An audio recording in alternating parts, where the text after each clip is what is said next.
Hi students, welcome to my channel. So in the previous video we have discussed up to 11 questions. So now let us continue with the next question.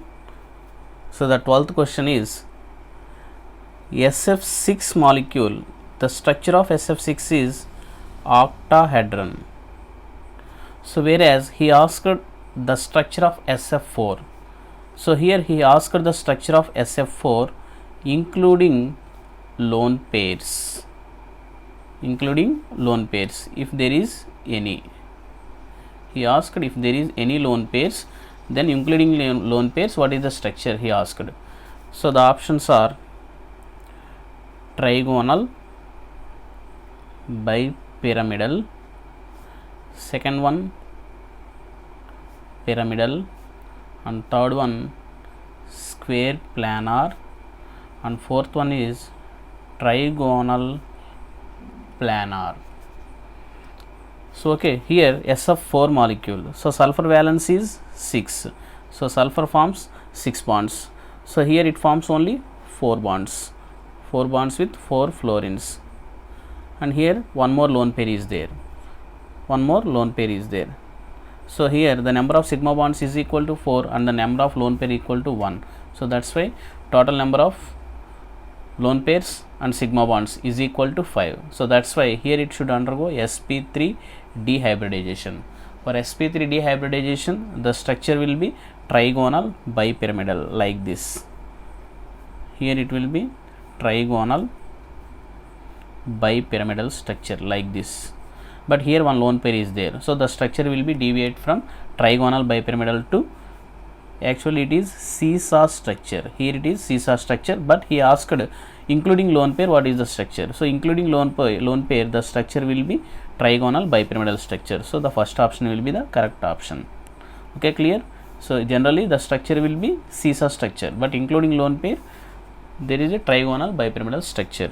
And next 13. So here A and B are two compounds are there. So they do not form solid bicarbonates. A and B do not form solid bicarbonates, whereas these reacts with nitrogen gas to give nitrides. So A and B reacts with nitrogen gas to produce nitrides. So here the options are lithium and magnesium, second one rubidium and sodium, and third one calcium and cesium, and next one calcium and sodium. Okay, so here A and B does not form bicarbonate. So lithium does not form bicarbonate, you know very well, this is directly answer NCERT question. So this reacts with nitrogen to form nitride. So lithium reacts with nitrogen to form lithium nitride Li3n, whereas magnesium reacts with nitrogen to form magnesium nitride Mg3n2. Okay, by balancing like this. So the option will be this one. And next one. So here the cast iron is used for the production of, he asked like this, the cast iron is used for the production of dash. So here cast iron, the iron which is obtained directly from the blast furnace is called pig iron. The iron which is obtained directly from the furnace, that is blast furnace, is called pig iron. This pig iron has highest impurity. So this consists of highest percentage of carbon as impurity. Okay, so this pig iron upon treatment, that means by reducing the percentage of carbon, we can produce cast iron. So this cast iron also consists of some amount of carbon as impurity. So this can be purified further to produce wrought iron, and also it produces some steel. So here the cast iron is used for the production of what? He asked like this. So the cast iron is used for the production of wrought iron and steel. So this is the correct option. So he gave options like this: cast iron is used to produce pig iron, like that. So here the answer is the cast iron is used to produce wrought iron and steel. Okay, so directly the iron obtained from the furnace is called pig iron. It consists of highest percentage of impurities. So by decreasing the percentages of impurities, we get wrought iron and also some steel. So this is the correct option. Next one.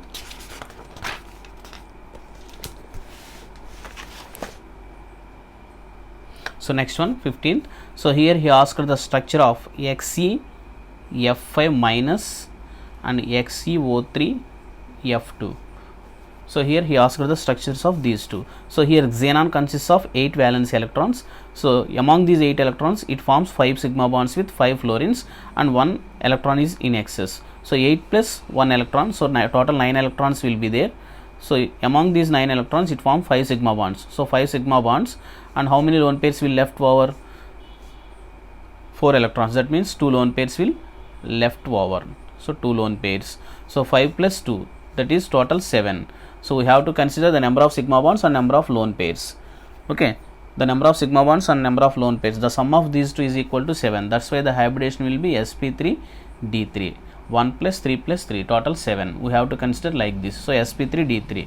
So here the structure will be sp3d3 means the structure will be pentagonal bipyramidal structure. Pentagonal bipyramidal structure. But here there exist 2 lone pairs are there. So here xenon pentagonal bipyramidal structure means like this.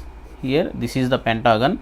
So at the pentagon, 5 corners of the pentagon ring, the 5 fluorines are there, and there exist 2 lone pairs. So 2 lone pairs, one is present above the plane, other one is present below the plane. So this is the structure of XeF5. So due to repulsion between these 2 lone pairs, they will move away. So that's why the resultant structure will become from pentagonal bipyramidal to, it will converted into planar geometry. So that is pentagonal planar. So this is the answer for this one. And next, XeO3F2. XeO3F2. Here xenon consists of 8 valence electrons. So among these 8 valence electrons, oxygen valence is 2. That's why it should form 2 bonds. So oxygen, 3 oxygens means 2 electrons. That means 6 electrons are consumed. So 6 electrons are consumed with oxygen. Oxygen form double bonds. So that's why remaining 2 electrons are consumed with this one. So the number of sigma bonds will be here 3 sigma bonds and 3 pi bonds with oxygen. So number of sigma bonds is 3 sigma bonds from oxygen and 2 sigma bonds from fluorine. So total 5 sigma bonds are there plus no lone pairs.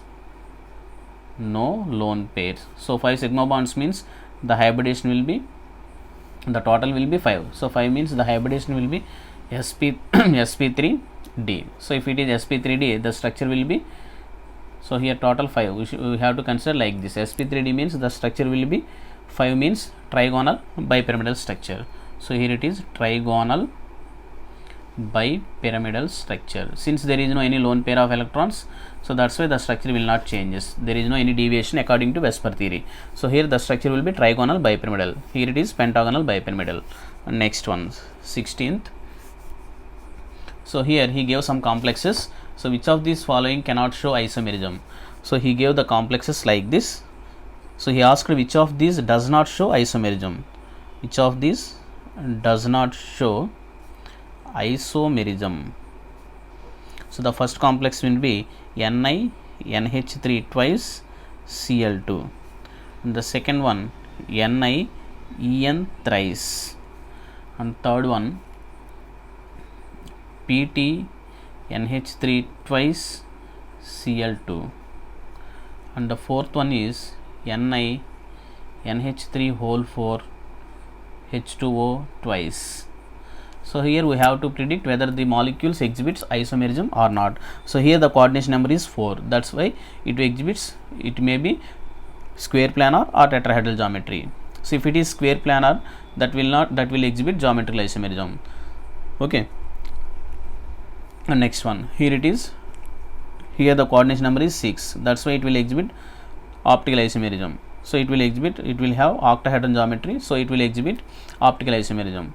So here the coordination number is 4. So it will maybe exhibits geometrical isomerism if it is, whether it is square planar or tetrahedron. We have to check like that. So here it is also octahedron. Octahedron means coordination number is 6. That's why it exhibits geometrical isomerism. So here it will exhibit geometrical isomerism, and here coordination number 6, this one. So this will also exhibits geometrical isomerism or optical isomerism, but here it does not exhibit any geometrical isomerism due to some symmetry 3 bidentate ligands are there, so it will exhibit octahedron complex, so it will exhibit optical isomerism.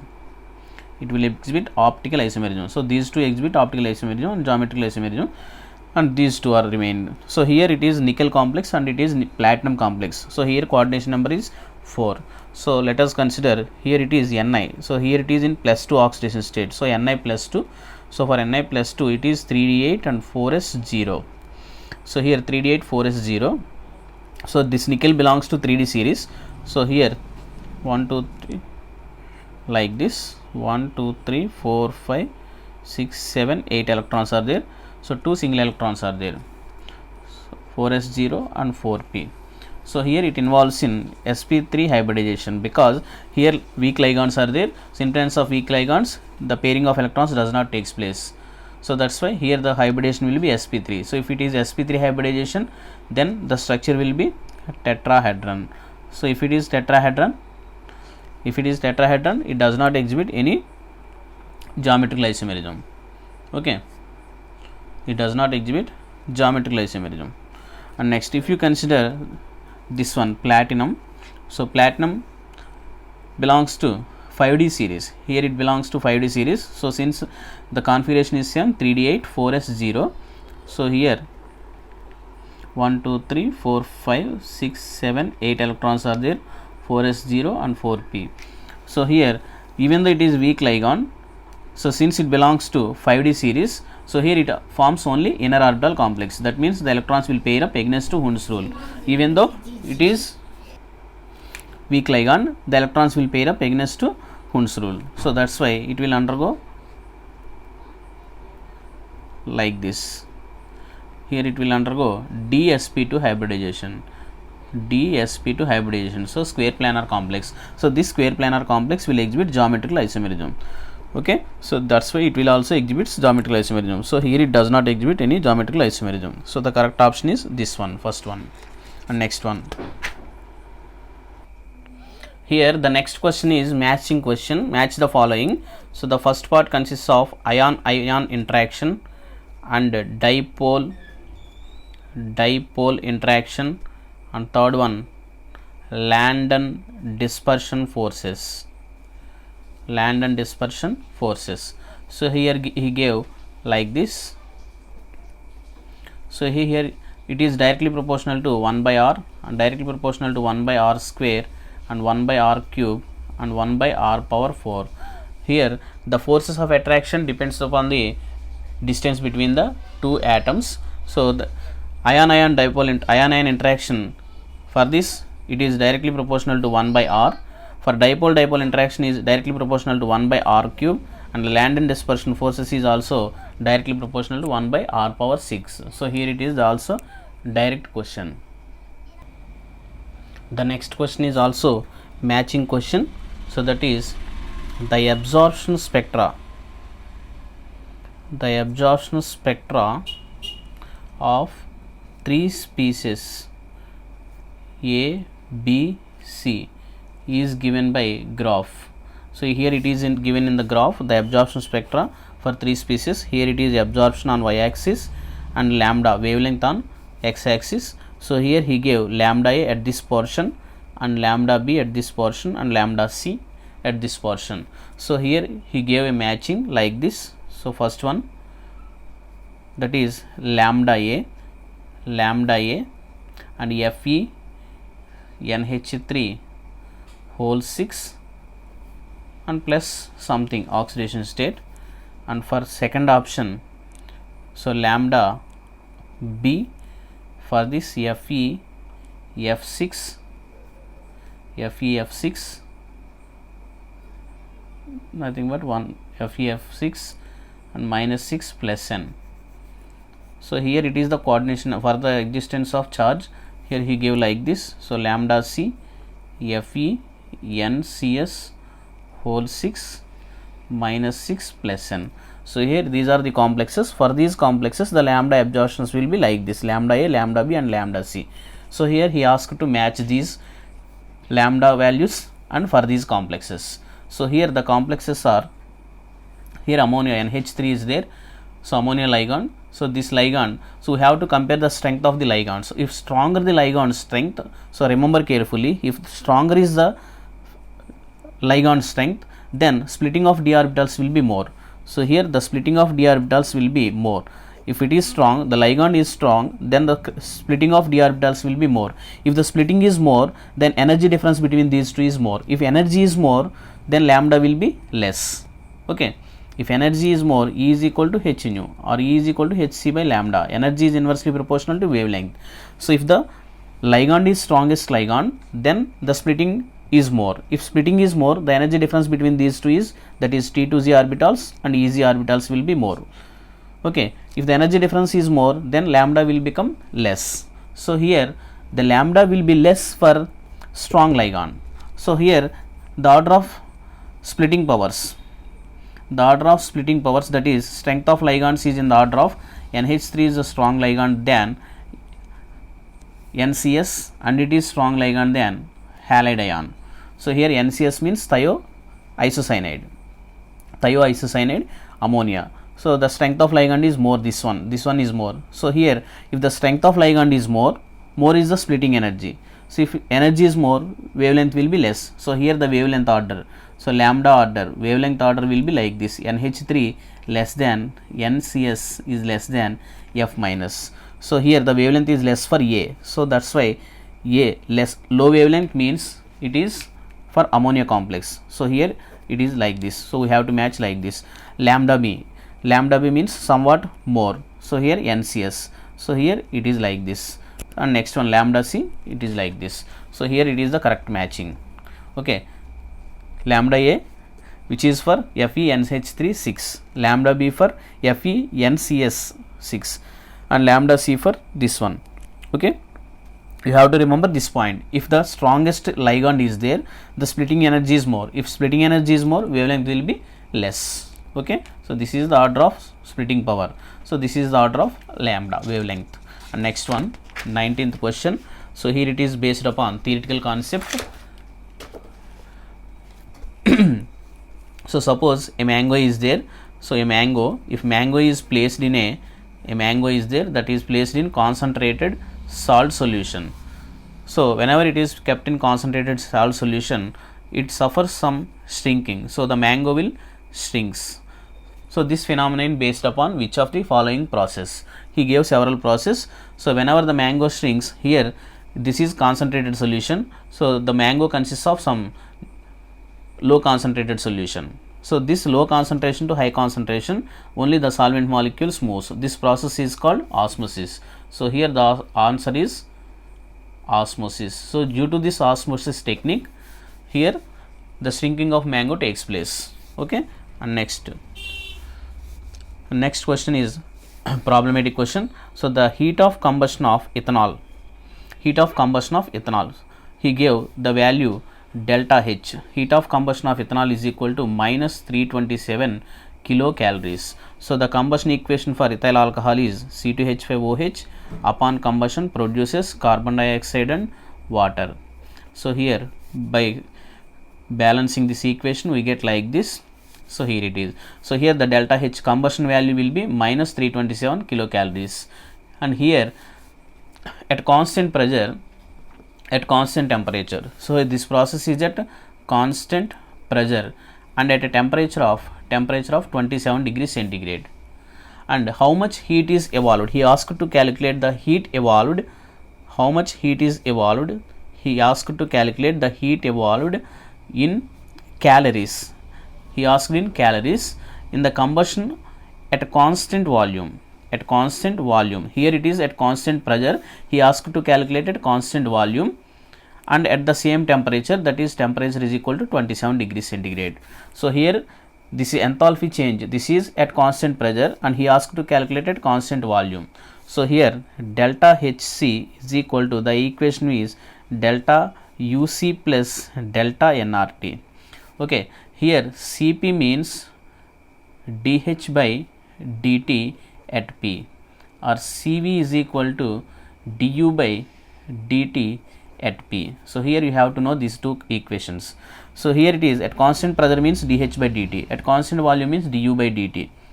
at V, du by dt at V. So here the equation will become like this: delta H is equal to delta UC plus delta nRT. So delta H he gave it minus 327 into 10 to the power of 3 calories. Here he asked in terms of calories.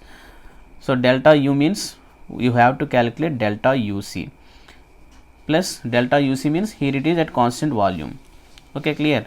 And delta N means change in number of moles. Here it is for only 1 mole. So delta N equal to 1 and R value in terms of calories is 2 and temperature is 300 Kelvin.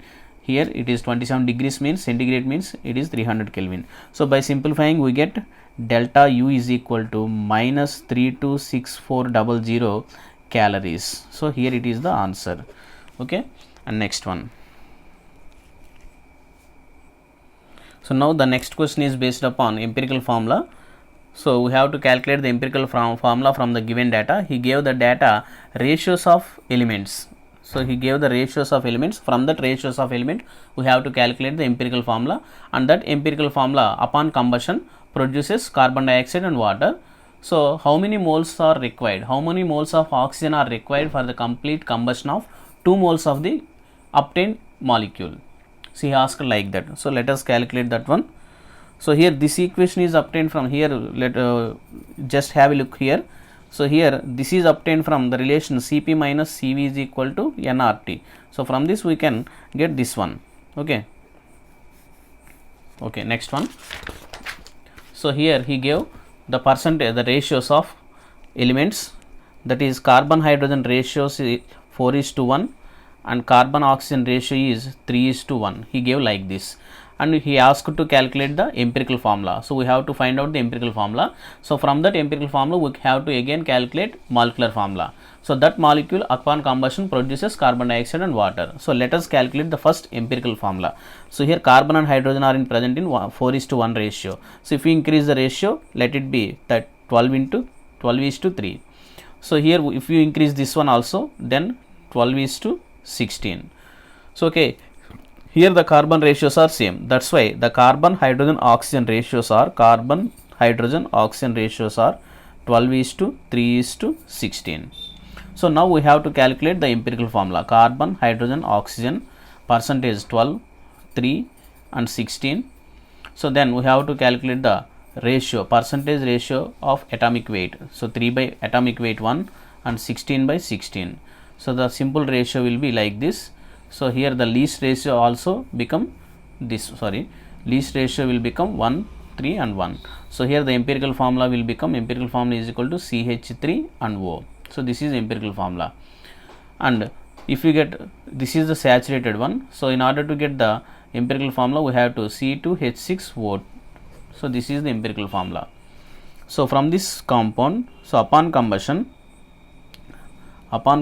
we get carbon dioxide and water. So here he said there is 2 moles of carbon dioxide is produced. So in order to get 3 moles of carbon dioxide we have to take here 5/2.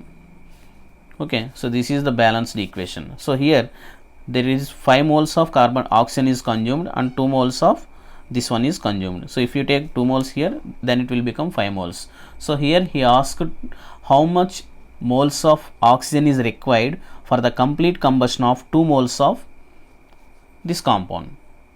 Okay, he asked for 2 moles. That's why we have to multiply throughout the equation with 2. So then it will become 2C6H6O2 plus 2 into 5/2 O2 4CO2 6H2O. So okay, so this for 2 moles there is 5 moles of oxygen is required. So the answer will be 5 moles. Okay, clear? And next one, next question. So this is based upon photoelectric effect. So he gave the work function value. Work function is equal to 4.4 into 10 power minus 19 joules, and lambda wavelength is equal to 300 nanometers, and he asked to calculate the kinetic energy. Kinetic energy in terms of into 10 power minus 21 joules. Here it is the integer question. So before 2-3 questions are there, the 2-3 questions are also integer questions. That's why he asked like this. So something into 10 power minus 21 joules. So calculate the kinetic energy in terms of 10 power minus 21 joules. So here it is based upon photoelectric effect. Photoelectric effect H is equal to H0 plus half mv square. This is kinetic energy. So here we have to calculate this term. So HU means here he gave work function, this is called work function. HU is equal to work function W plus kinetic energy. So here H nu, we have to calculate H nu. So that is H value is 6.63 into 10 to the power of minus 34 into 3 into 10 to the power of 8. Here nu is equal to C by lambda. So C value this one, and lambda value he gave 300 nanometers, means into 10 to the power of minus 9 meters. Okay, that should be equal to, he gave this value 4.41 into 10 to the power of minus 19. So here it is work function plus kinetic energy. So here he asked to calculate kinetic energy. Okay, so H means Planck's constant, this one. Nu means C by lambda. Here it is C, velocity of light 3 into 10 to the power 8 meters per second, and lambda he gave 300 nanometers. So that should be equal to work function W naught plus, here it is W naught plus kinetic energy. So by simplifying we get kinetic energy. So this kinetic energy is equal to, upon simplification we get 222 into 10 to the power minus 21 joules. So here the answer will be 222. So because he asked like this, kinetic energy is equal to something into 10 to the power minus 21. So the answer will be 222. Okay, it is integer question. Next one. So here he asked the oxidation state in this one. So that is, calculate the oxidation states of central elements in the given molecules K2FeO4, and sum of these oxidation states. He asked to calculate the sum of these oxidation states. See here, plus 1 x and minus 2. So 2 plus 2x minus 14 equal to 0. So x equal to plus 6. So here you know very well, plus 7 it will exhibit. So plus 1 plus x minus 8 equal to 0, x equal to plus 7. So here also 2 plus x minus 8 equal to 0, x equal to plus 6, plus 1 x and minus 2, plus 1, this is x and minus 2. So here by adding these 6 plus 6, 7 plus 6, that should be equal to 19. So here it is 19. So the answer will be 19. So here it is also an integer question. Okay, so this is, most of the questions are obtained. So I hope this video will help to the students who are the aspirants of JEE Mains, so who will write the examination in the next session. So I think this video is useful for you. Thank you. Like the session, share the session.